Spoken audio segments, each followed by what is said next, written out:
They're disconnected from other people. They're disconnected from themselves. And so I call that, how do you lead yourself first, right? How do you get reconnected with yourself in a way that helps you understand what your values are, how you make decisions, how you're choosing to show up for yourself, for the people in your life, for the people at work, and how do those beliefs that you have around how you show up, how does that manifest as behavior, right? When you think about an iceberg, we've got behaviors that people exhibit, right, above the waterline, right? That's what we can see. But the things that are driving those behaviors are below the waterline. We don't always see those, right? We don't always see the action, or we don't always see the thinking that drives those behaviors. Your business's success depends on relationships with customers, relationships with employees, and relationships with stakeholders. What do they all have in common? They're all human. Because no matter if your business is B2B or B2C, it's really H to H, human to human. Welcome to the Human Connection Podcast. I'm your host, Carl Ponto. Each week, I'll bring you stories, insights, and practical advice from experts that you can apply to your growing company and daily life. This week, I'm excited to connect with Jennifer Nash. She is a PhD, MBA, and an executive advisor to clients such as Google, Ford, ExxonMobil, JP Morgan, IBM, Boeing, McDonald's, and Verizon. She is founder and CEO of Jennifer Nash Coaching and Consulting, a competitive ballroom dancer, and author of the 14-time award-winning book, Be Human, Lead Human. Congrats on the success of your book, and welcome to the Human Connection Podcast. Thank you so much, Carl. I'm so excited to be here. Thank you for having me today. Yeah, I'm really excited to have you on to talk about, is that you see more and more companies are applying AI to their businesses, and AI is doing a lot of the grunt work and stuff. But why is it so important, more than ever actually, for leaders to have that human-centered focus in the age of AI? Mm-hmm. I love that question, and I think it's a great way to start off our conversation because I get asked this every day. So we have right now an inflection point in how we do work, right? We have AI that is taking over a lot of the administrivia for us, right? That gives us a lot more time to focus on the things that really matter, that can make the difference, that make the competitive edge to move the business forward. So when we're thinking about the things that AI takes over, like the routine processes and the daily administrative type of work, that gives us the opportunity as humans to focus on what we do best, which is connecting people, creating those human connections, building those relationships, nurturing those relationships, making sure that we help people communicate between one another, making sure that we help our teams perform at their best by creating environments that allow them to succeed and enable them to reach their potential. So AI taking over a lot of these administrative type of work and tasks gives us the ability to spend more of our time on what matters most. Yeah, I think it's an important distinction to make, because you're not, even for like a client success or client services side of things, if the AI is able to handle all the password resets, all the automated busy work that people didn't really enjoy doing because it's very rote and routine, but it allows your team to now focus on the more difficult things that require a human touch, require that sense of empathy and connection, and deal with bigger problems that people are dealing with that's a lot more usually emotionally charged and require more creative thinking.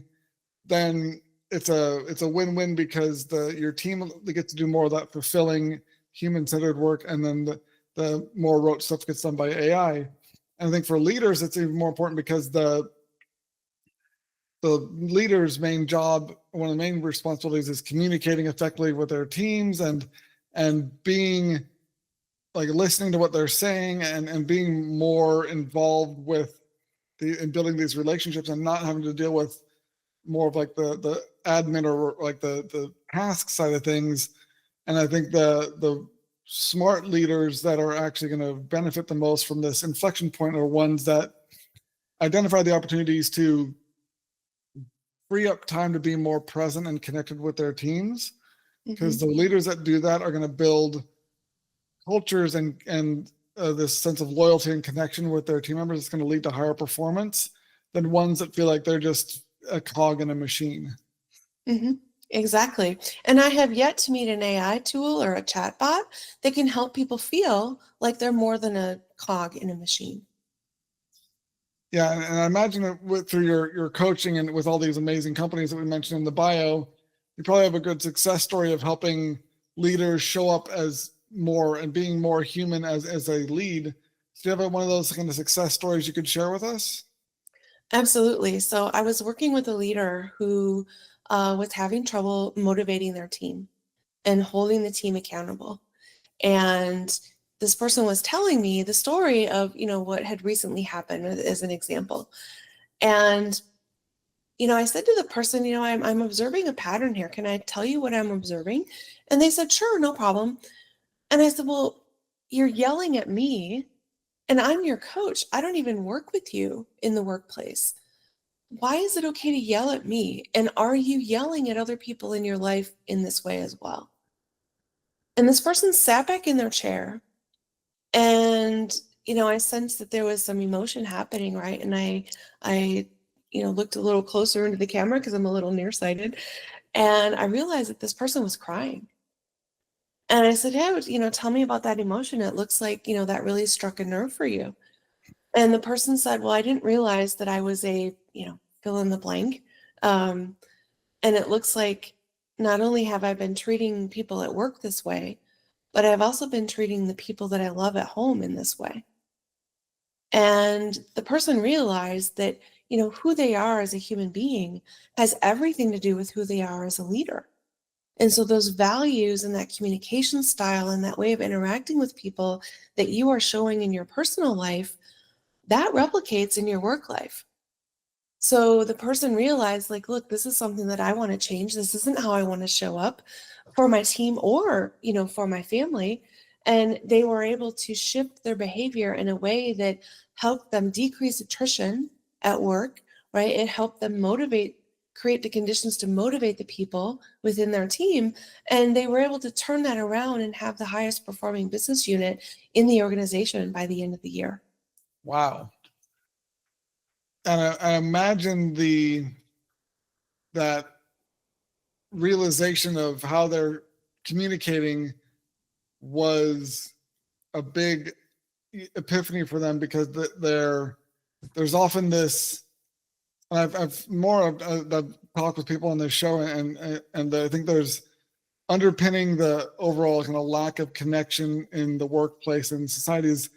People are just not connected with themselves, not really mindful or aware of how they're showing up or what their actions are. They kind of autopilot through things. Mm-hmm. And so I can see how that when you called her out on, or called them out on, you're yelling, why are you yelling at everyone? They didn't realize that was how they're being perceived or what they were doing to other people. That was just kind of their default habit. Yeah. And I think especially for leaders who have to grow as the company grows, or grow so the company can grow, that lack of awareness or kind of mindfulness about how they're showing up is really a huge bottleneck, because if they're showing up a certain way and behaving a certain way at the business, that's going to set the tone and the culture for everyone else to show up. And if they're not bringing and supporting a strong culture, then it's going to become toxic and high churn and low productivity and all the issues that a lot of companies are struggling with. And so I think there's this need for leaders that want, basically executives that want to become leaders, not just execute on stuff, to actually lead people. Having a coach or someone that can help them be more mindful and aware of how they're behaving, how they show up, who they are as a person, Mm-hmm. is essential, because that lack of connection with themselves inhibits them from connecting with anyone else in a meaningful way, which is just going to cascade through and cause all sorts of issues at a business. Mm-hmm. Exactly. And, one of the things that I work with clients most often on is that connection to themselves. Right? We are in a busy world. We are in a world that has a lot of distractions, a lot of noise. We have social media, pulling at us all the time. And what I find is that people are just disconnected. right? They're disconnected from other people. They're disconnected from themselves. And so I call that, how do you lead yourself first, right? How do you get reconnected with yourself in a way that helps you understand what your values are, how you make decisions, how you're choosing to show up for yourself, for the people in your life, for the people at work, and how do those beliefs that you have around how you show up, how does that manifest as behavior, right? When you think about an iceberg, we've got behaviors that people exhibit, right, above the waterline, right? That's what we can see. But the things that are driving those behaviors are below the waterline. We don't always see those, right? We don't always see the action, or we don't always see the thinking that drives those behaviors. So when you're working with someone on how to reconnect back to themselves, sometimes you have to dig below the waterline to figure out, where are those behaviors even coming from? Because chances are they're not even aware of it. And then once you help them surface that and elicit that, then they have this realization and this awareness that now that they know, they cannot unknow. And so now they have a choice. What do they want to do with that information? And how is it going to help them connect to themselves and help them connect to other people to grow the business and to ultimately realize who they are meant to be as a human being on this planet? Yeah, and I imagine there's, when I've worked with clients in the past and kind of uncovering why they're starting a business, and I know how how it really helps us to walk through that process and ask the right questions to help them uncover those deep, often heavy events in their life that are usually way further back than people realize. Yeah. But then it's also so rewarding for them to have that connection, that aha moment of, okay, this is what drives me, and that even if they don't communicate that externally to other people, just knowing it internally helps them, gives them that guiding light for who they are and what they care about and the impact they want to have, that so many people kind of don't know that about themselves. Mm-hmm. And Mm-hmm. so it makes them a lot more effective as leaders, because they can actually show up with the guiding light that the rest of their teams need have in order to be motivated and inspired to move in the same direction and not be scattered so that the company doesn't really go anywhere. And I imagine you, I would love your what's your process? Like, well, at least like the first step, if someone's listening, go, oh, maybe I want to start doing some introspection. What could they do to kind of get that ball rolling and then and make some progress? Mm-hmm. Yeah. So one of the things that I find most helpful for people in general, not just leaders, is that when you have an opportunity to learn something, right? Maybe you went through an experience that you hadn't had before, and maybe you made some mistakes, or maybe you had something really great happen, right? One of the things I find that is most helpful is that you take some time to reflect on that, right? Ask yourself the questions: what did I learn from this? What would I do differently going forward? If this opportunity came up again, what is something that I know now to do that I wouldn't have done before? Right? And maybe another question that I always ask people that's very, very helpful is, what do I need to unlearn in order to move forward? Right? So it's not the answers that you have that are going to help you go forward. It's the questions that you're not asking that are holding you back. And so typically when people start this journey of introspection and start this journey of, the work on themselves and understanding themselves better, the key component to helping them move forward and making progress is that reflection opportunity. With my clients, they have a reflection journal that they complete after every session, because typically the learning that takes place is in between the sessions rather than, the session themselves. That's just the spark, but it really ignites in between the sessions. Yeah, I can definitely relate to that, and having those initial questions that are asked during a session takes time to percolate through the subconscious, and either when like they're in the shower the next morning or sleeping, there's when a lot of that important aha moments often arise. And so having a journal nearby that they can write stuff down and reflect on later is really important. And I think it's important to understand, like you kind of hinted at this, but just it's not a process that is predicated on having the answers. It's about having the right questions. Exactly. Because if you already knew the answers, you wouldn't need to do the growth, and no one ever has all the answers figured out. And it actually kind of leads to one of the good traits of a leader is someone who doesn't assume they have all the answers, but is instead coming from that, let's ask the right questions to figure out what's going on from their team. Yeah. And so I think that makes the sort of work you are talking about even more valuable, because it helps build that habit of when you're approached with a challenge, not expecting to come address it with an answer, but starting by asking the right questions and either figuring out the answers based on the questions that you ask yourself, or if you're running a team, then asking your team those questions, having them come up with the answers, and then because that again helps them feel like they're part of the company and valued, and you're not the pressure's off of the leader for have all the answers, and it just kind of it leads to much more virtuous cycle in the relationship building and in the overall leadership style for the leader to show up with the proper questions, and rather than expecting that everyone should just assume they know what they're doing all the time. Mm-hmm. Yeah, 100%. 100%. Some of the research that I had done for my doctoral work showed that, a key characteristic of an effective leader or an outstanding leader compared to average leaders is that they are lifelong learners.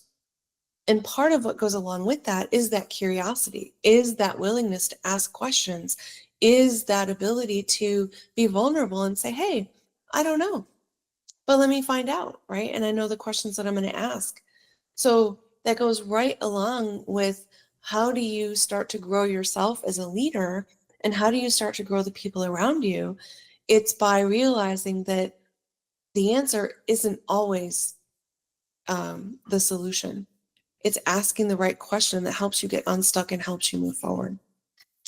And especially when you're trying to come up with an innovate a new solution to do something that's necessarily hasn't been done before, relying on the knowledge you already have is guaranteed to fail, because you're trying to create something new based on only the existing knowledge you have and not asking the right questions or seeking external stimuli or answers. And so for companies that are trying to adapt and come up with something new and stay cutting edge, you can't expect you to have all the answers for something because it just doesn't exist yet, but asking the right questions and listening to the answers you get from those questions are going to be what causes the right combination of ideas that leads to that great innovation that's a game changer for your business. Mm-hmm. But if you don't have that mindset of like, let's go out and ask questions and seek answers from external sources, just assume that people can sit down in a boardroom and innovate some new idea for a product or service or solution just by sitting in a conference room and brainstorming. It makes no sense. That's not how it actually works. And so it shows again just how when leaders have this ask questions and be open to feedback and to be curious and wanting to grow and not being under the pressure of having all the answers, then it solves so many of the challenges that these companies are facing, because their existing executives aren't leading properly. Right, exactly. And one of the things that we see so often is that the leaders that we do have in place, they're leading the way they lead because that's what they observed from the people that came before them. Right? We as children, as infants, we imitate. That's how we learn. So we imitate behaviors that we observe. And you notice the same thing happening in the workplace. So when you get these leaders who are not optimal leaders, or they're average leaders, and they're leading people with these methods that are very outdated, that don't really work anymore, and then you have leaders learning from them and doing the same thing, it replicates. So you have to be able to ask the questions like, is there a better way? Why is status quo acceptable? Why do we continue to do this when we're not getting the results we need? And at some point, there's a tipping point, and people will say, oh, well, you know what? Maybe there's a better way. Let's try this. And then you start to see that the behavior that they're exhibiting is different from the leaders before them.